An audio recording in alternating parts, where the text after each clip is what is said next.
There's what we say, and then there's what we don't. And often it's the unspoken that holds the most power. Welcome to the Unspoken Edge, a space where hidden dynamics, quiet tensions, and unacknowledged truths are named, held, and turned into grounded action. I'm Rachel Keck, coach, facilitator, and founder of Mosaic Collaborative. I work with visionary leaders who want growth that's sustainable, relational, and real. Here, we explore what's beneath the surface, the energy under leadership, the patterns, resistance, and the truth shaping how we lead and live. In every episode, we'll name what's missing, hold what's tense, and follow the thread to what's real. Because clarity creates traction, and legacy, it's not just what you leave behind, it's how you lead today. Let's begin. In this episode, I have a conversation with Angela Holmes, and Angela is someone that first I witnessed her work. So I witnessed her working with my mother. And as soon as the session was over, I was like, okay, I'll be back to see you. I would describe Angela as someone who meets you where you are, sees you deeply, and is able to help you make shifts at a belief level, like a deep root level. And her ability to listen and see you is very helpful. She calls herself a nervous system intuitive and an alchemist, which I would definitely agree with. And so I wanted to have a conversation with her about nervous systems. So here we go. I'm talk a lot about nervous system regulation. It's like entry level. It's red, yellow, green. People have kind of an intuitive sense of if they're feeling red, yellow, green. And then that opens up and normalizes a conversation of that we're not always in the green. And then our capacity for things kind of ebb and flows if we're regulated or not. It's very simple and very operational. And most of the time, when you are talking about nervous system, though, that's where people go. It's what they know, right? Even saying the nervous system, some people are like, what? Right? But then when you talk about the word regulation, people use the words freeze, flight, fawn, all that. Then they're like, oh, I understand what that means. Right. So that's what you're talking about when you're talking about the levels of color. Yeah, well, and even when I talk about the levels of color, I talk about it in a way that it's like, I want first people to understand that our internal states are physiological, meaning there are multiple systems in our body. I mean, it's breathing, it is nervous system, it's digestion, it's all these different systems in our body that affect each other. The red, yellow, green is sort of this internal state. So you could go eat something. You're now in the red simply because you ate something that disagreed with you, and your capacity to listen to somebody is a lot less when your body is like trying to process this food or this drink or whatever it was that didn't agree with you. Just like emotionally, you can be thrown into the red emotionally. And so it's sort of just normalizing the human form a little bit and how dynamic it is. And then what that creates with each other. Because if I'm dysregulated and I'm not acknowledging the fact that I'm dysregulated, and then I go into this thing and you're thrown off from my dysregulation because you're not aware of it, then it like creates this then together. So my individual dysregulation then compromises. So it can. And so since we are talking, okay, so the bigger picture of that nervous system then is, yes, like you're saying, if we go into starting your day, right? And we go in, we center, not the whole full meditation and doing all that. Sometimes we need that, of Yeah. course. Stillness is important, but stillness, just even for 30 seconds to, a minute, will actually drop your sympathetic nervous system. So then you automatically start going into that relaxation mode. Once you do that and you set yourself up, if you then go around another person, it's like that ticky thing, right? Whoever's, that's kind of what you're thinking is if you get around that person, then you start just by resonance, you start flowing with them. However, if you're aware of your nervous system and you're aware that you set your intention for the day, when you're around somebody who's chaotic, you don't necessarily have to go in that flow. Mm. So when I work with people and I reset the nervous system, it is sometimes the simple, like you're saying, are we in the red? Are we in the green? Are we even aware that we're being flighty and chaotic today? Do we even know that we're upset about X, Y, and Z? But once I teach that in the sense of asking questions, where are you today? Have you sat with yourself today? Because even just that sitting with yourself for that 30 seconds, an hour down the road, when you end up with someone, you're still in that centered space. Even though it may not seem like you are, when you do that on a regular basis, you're literally training your nervous system that this is normal. So when you get in the abnormal, you don't start flowing with them. You're like, that's not normal. It doesn't mean that you're perfect over here and that you don't have other things going on. It just means that you're more aware of what this person's doing.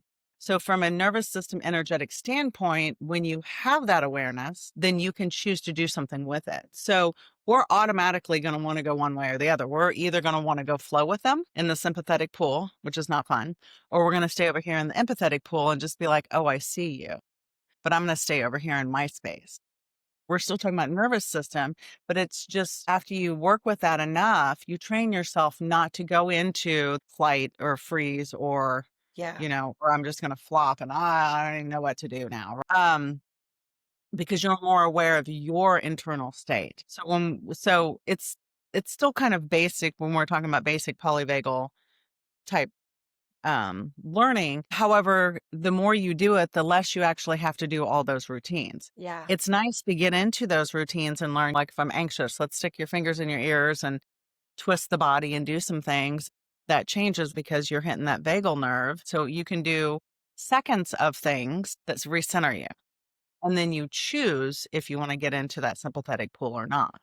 Yeah. Make sense? Yeah. Yeah. What I hear you talking about is the more that we're aware of our states Mm-hmm. and do even micro things to bring ourselves into more regulation or like a higher vibration, what however you want to say, alignment.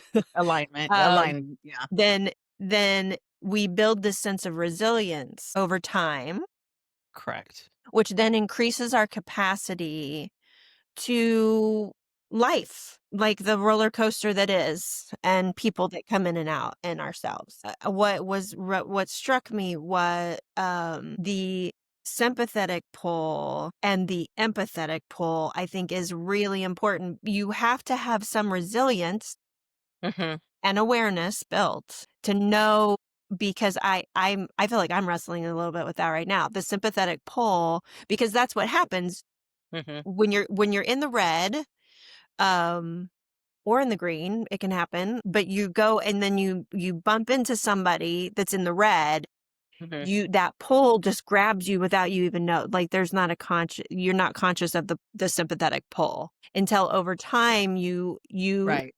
build awareness around that's happening so you can choose an empathetic. Correct.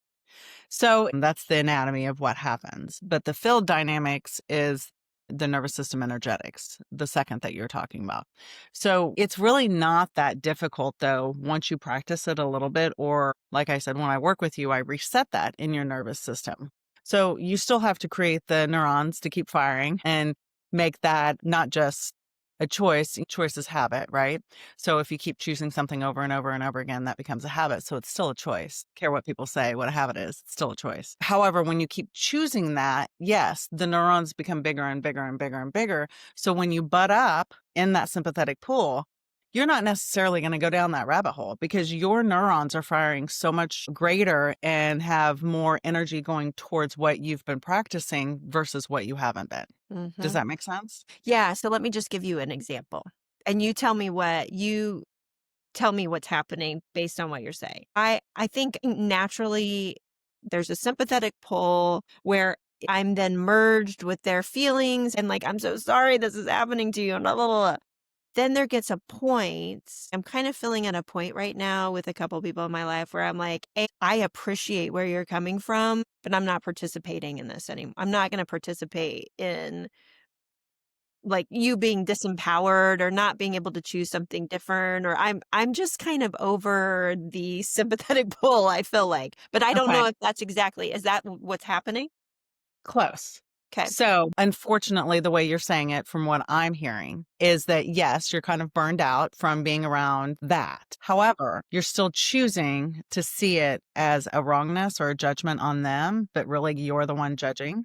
Of course, this is going to come up for you because you're shifting out of that. So, again, those neurons have to build up and build up and build up. What I would suggest would be when somebody is going into that pool, you don't have to be sad and sorry for them. You can say, "Oh, I can see how that's really bothering you. Wow, yeah, that kind of sucks, huh?" They need validation for where they are sometimes, and that's okay. That's okay. It's still not yours, Yeah. right? But you Yeah. don't have to judge them or not be around them just because they're where they are. However, when you start saying things like, "Oh, I can see that, you've got some work to do with this still. Wow, let me know how that works out for you." You're still empathizing with them. You're still like, "I see you. I completely see you. That sucks. I've been there. That sucks." But you're not telling them, "Oh, I'm so sorry. And oh my God, let me take on your feelings. Let me just soak up all this energy. Let me just fix you." And that's what happens with sympathy. You sorry about? What are you sad about? You know, yes, we feel for our friends and yes, we want them to do better. But if you're in that same sympathetic pool, your nervous system has now dipped.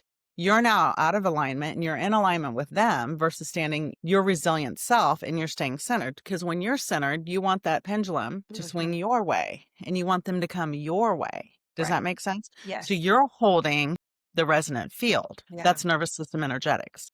Yeah. Okay. Does that make sense? Very, very helpful. Okay. So very, very helpful. So let me say what I feel like you just said is that like the ideal state is this place where you're holding the resonance. People are coming into your resonance. You're not being pulled into theirs. Totally 1000%. 1,000%. What I hear you saying is that even how I'm talking about, there's judgment on my part about where these people are because I probably don't like their I don't like how they're feeling. So I think, so there's judgment, which is automatically then pulling me in where I'm not being able to hold resonance. Because you're going into your field and in your train of thought and where you've been or where you are. So now you're not even actually listening to them anymore. Yeah. Now you're listening to your old stories and you're Right. out of alignment. So if you can acknowledge that and shift and change that, then you're shifting and changing your nervous system energetics. Okay, so help me understand. I mean, I get that kind of with my Conceptually. head, but my again, like there's all these systems in my body that are conditioned in, jumping in there. Explain to me once more the difference between that what that sympathetic pull looks and sounds like and what when you're holding resonance and you can be empathetic looks like. It's truly an act of listening, for one, really, truly listening and hearing what somebody else is saying without you interjecting who you are in it. Right. Okay. Because if you're hearing them, truly hearing them, then you know the difference between them and you. Right. So you practice who you are, how you feel, what you think about, what's working for you. What do you think about during the day? How do you feel about X, Y, and Z? Things like that. So when you get in that conversation with that person, you're right. It is conditioning. It is a lot of those things, but you still have choice. And when you know that you're hearing somebody and you're hearing things you don't want, boom, it's right then. Right then. You decide, I'm just going to take a step back. I'm going to stay centered. I'm going to stay in my alignment. I know who I am. So this isn't really about me right now. So we're not going to go in this whirly twirly about Angela right now, even though she's got her own junk, right?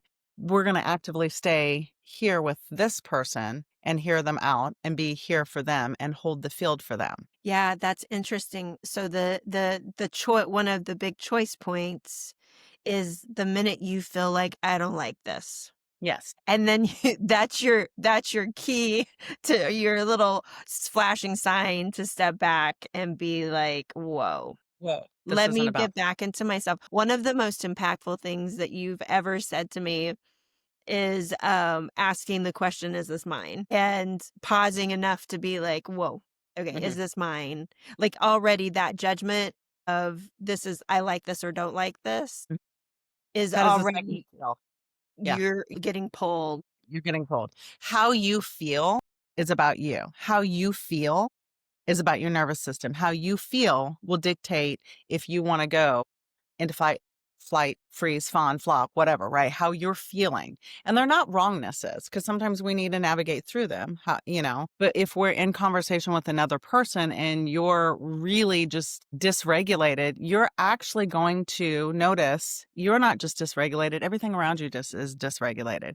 And it's not so much that the outside world is dictating your inner world, but it is a reflection of the frequency of your inner world. So if you don't like the outer world, you've got to focus here to change that frequency. So what you output, you continually start outputting that energy. And then that helps you decide this really isn't the conversations I want to be around. These are, these wonderful people, love them. However, this is just not for me. So no judgment on them. It's just I've decided that I no longer have to go into chaos and freeze around somebody, or I have to like fly and be like, oh my God, I can't stand this. I got to get away. I got to get away. Right. Because you're just going to get away to the next thing and the next thing and the next thing and the next thing until you figure out in your inside, oh, that's their world. That just doesn't work for me. Yeah. Peace be with them. I'm going to go about my way. Yeah. So that's the resilience you're talking about, but it's also that inner dialogue that you get to catch. And the more you catch it, again, the more neurons you're creating, the more nervous system energetics you're enhancing, and you're making it strong and resilient and helpful for you. Does that make sense? Totally. Totally. I've been thinking a lot over the last 6 months or so about our intentions and being honest about our intentions, which is the whole work because we're created with blind spots and we're not really created to be that honest. And then our impact and how we can intend good things, but our impact cannot land in the way that we didn't to own that part. But the third part is this managing of reactions. Even as little kids, we are taught to do or the opposite of what you're talking about. If my caregivers, if my parents are happy and laughing or not there in any way that I can manage my caregivers so I feel okay. And then we just create a lifetime of doing that, which is opposite of what you're talking. And it's exactly that. It's I'm going to manage my internal state with my external environment. I'm hearing you literally saying, but I was managing the people around me as a child. That's what you Yeah. literally I just felt said like that. I was. I mean, Yeah. and how narcissistic of me to think that I wasn't doing But it's not narcissistic because that's what we do. We come into this world like so aware and so intentional, even as little kids. That's why it drives me crazy when people are like, oh, they don't know. I'm like, oh my God, yes, I do. So, not only are they little sponges, but they're here with no point of view and no judgment, and they're just open little awareness beings. And so, yeah, if you're happy, they're going to be happy. If you're unhappy, they're going to be like, oh, this or that. However, there is a little bit if you've not been conditioned to believe that you did anything wrong, right? If you did have some parents that said, I'm really unhappy today, but it has nothing to do with you. I just have some stuff I'm dealing with. Go ahead and go out and play, or, hey, do you mind just want you to do X, Y, and Z? Then you don't learn those things. You learn that this person is just having a day and it's not about you, right. right? Yeah. So yeah, a little narcissistic, I guess, if you will. But I think we all are. I mean, you can't really not be, right? I think that word gets tossed around a little bit way too much. Even though, I do understand Jung's philosophy of narcissism and the empath because I feel like my whole life was that, Yeah. right? Well, Like and we truly. impact each other. We Yeah. impact each other and we have tendencies on the spectrum. And I chose to come into this lifetime in this kind of makeup of energy Okay. on purpose. Like I chose Okay. this thing. And so I was very open and I was very mergy with my environment. And I also chose a family that didn't have emotional skills like that. Like it felt like somehow I was controlling things or I could impact things as a little person and that I was digesting all of it. Like I was overly digesting. I was over functioning, I feel like from the get go, which So, yeah. is I'm still doing that today. And I think Okay. sometimes then the judgment happens. I get into that sympathetic pull, even with myself, Mhm. where I'm not holding resonance because of that conditioning part, that other part of me is pulling me. So what if, how fantastic, by the way, that you came in like that. In doing that, you already know that. So since you already know that and you've known that for a really long time, you now have choice to decide what else you would like to know and how else you would like to use that. Yeah. So instead of using it as I came in here and there's something wrong with me because I was so open and this is what I've been doing my whole life. It's more like, oh, look at you. Look what you got to be and do. So what now are you going to do with that information, and how can you use that information to be empowered with it and powerful and potent? Because if you knew that at a young age and you know it now, then there's really no wrongness in it. You just have to tweak your perspective on it of, so I'm like one of the wisest people in the room, a little narcissistic, however, sometimes that's true. I don't want to be the wisest person in the room, which means I need to find another room to be in, one, so I can learn and grow, right? Because you never want to be the wisest person in the room, or at least I don't. And then you also know, oh, I've kind of got like a little bit of a superpower here. So how am I going to use that? Yeah. Right? Yeah. So if I have this little superpower to make sure everybody's kind of happy in this and that, I don't have to take that energy on. I just have to decide where I want to be. And if my state of being influences everybody in the room, I'm pretty freaking kick ass. Yeah. So now you have this knowing. So if you just tweak that perspective, right, you get to use that as a superpower and everybody else gets to step into it because they're already stepping into it. You're just absorbing them when they step into you. Don't do that. Yeah. What I'm hearing you say is it's not about changing anything about who you are, which we're going into, I want to go into another place with that. It's not about changing anything about who we are. It's about reframing how we're leveraging the information Who we are. and who we are. So I know the power that I bring to a room. I'm getting to a place where I'm super appreciating that and realizing that's for me to use. And yes, not to take, not, I, there's patterns I've created around that as things I felt like I had to do, but I don't have to do those things. You don't have to do those things. No. And so, No. but I love the reframe.